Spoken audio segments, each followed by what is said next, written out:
বাংলাদেশ জার্সিতে খেলবেন সমিত সোম। সবশেষ ধাপ অর্থাৎ ফিফার অনুমতি মেলায় 10 জুন সিঙ্গাপুরের বিপক্ষে লাল সবুজ জার্সিতে মাঠে নামতে বাধা নেই কানাডা প্রবাসী ফুটবলারের, যিনি এর আগে কানাডার জাতীয় দলের হয়ে খেলেছেন 2 ম্যাচ। সোমবার ফিফায় অনলাইনে আবেদন করে মঙ্গলবারই সুখবর পেয়েছে বাফুফে। ফয়জুল ইসলামের রিপোর্টে বিস্তারিত। হামজা চৌধুরীর বাংলাদেশের হয়ে খেলার সিদ্ধান্তে নতুন উন্মাদনা আর সম্ভাবনায় বাংলাদেশের ফুটবল।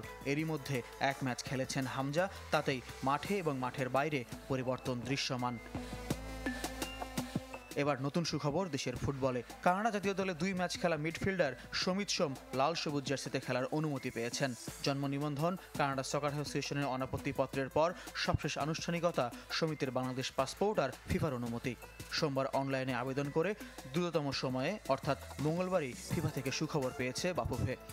24 ঘন্টা ঠিক একটু বেশি সময়ে আমরা সেই অ্যাপ্রুভালটা পেয়ে গেছি ফিফা থেকে। ফিফা থেকে আমাদেরকে জানানো হয়েছে যে সমিত সোমের বাংলাদেশের জন্য খেলতে ওদের যে ধারাগুলি আছে অ্যাকর্ডিং টু দোজ ধারাতে সে খেলতে পারবে। এটা আমি মনে করি এটা বাংলাদেশের ফুটবলের নবজাগরণ হচ্ছে এখন, এবং সেই নবজাগরণ এটি একটি মাইল ফলক। বিকজ আমরা ইতিমধ্যে প্রিমিয়ার লিগে খেলা একজন খেলোয়াড়কে পেয়েছি। এখন আমরা কেনেডিয়ান টপ প্রিমিয়ার লিগের যে টপ লিগ যেটা তার কেনেডিয়ান প্রিমিয়ার লিগের প্লেয়ার পেতে যাচ্ছে, যিনি MLS খেলার অভিজ্ঞতাও আছে। তো আমার তো জানা মতো দক্ষিণ এশিয়ায় এই ধরনের অভিজ্ঞতার কোনো প্লেয়ার নেই, কোনো টিমেই। এশিয়ান কাপ বাছাই 10 জুন সিঙ্গাপুরের বিপক্ষে বাংলাদেশের হোম ম্যাচ। 5 জুন খেলার কথা প্রস্তুতি ম্যাচ। 2টি ম্যাচেই হামজা এবং সমিতকে পাওয়া যাবে কিনা তা নির্ভর করছে তাদের ক্লাবের ছাড়পত্রের ওপর। তবে বাফুফে চেষ্টা করবে 2টি ম্যাচেই যেন তাদের পাওয়া যায়। 31 মে থেকে বাংলাদেশ দলের ক্যাম্প শুরুর কথা, যদিও সেদিন থেকে সমিতকে পাওয়ার সম্ভাবনা কম। ঠিক সেদিন আসলে সমিতকে পাওয়া যাবে না, বিকজ সমিতের জন্য 1 তারিখে একটা খেলা আছে আমি জানি। তো আমার ধারণা উনি 1 তারিখে খেলে তারপরে ঢাকার উদ্দেশ্যে আমাদের ইনশাআল্লাহ। ক্লাব তো ছাড়পত্র দিতে বাধ্য, যেহেতু এটা ফিফা উইন্ডোর ভিতরে, বাট তারপর একটা ফর্মালিটি আছে তাদেরকে জানাতে হয়, এবং সে ক্লাবের খেলাটা বেসিস করে সে আমাদেরকে বলবে যে সে কখন আসবে না আসবে।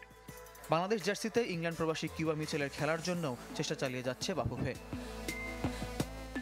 হামজা সমিতির জন্য দেশের ফুটবল নিয়ে এখন দর্শক আগ্রহ বাড়তি। হোম ম্যাচে তাদের বরণে প্রস্তুত হচ্ছে জাতীয় স্টেডিয়াম। টিকিটের মূল্য এখনও নির্ধারণ করেনি ফেডারেশন।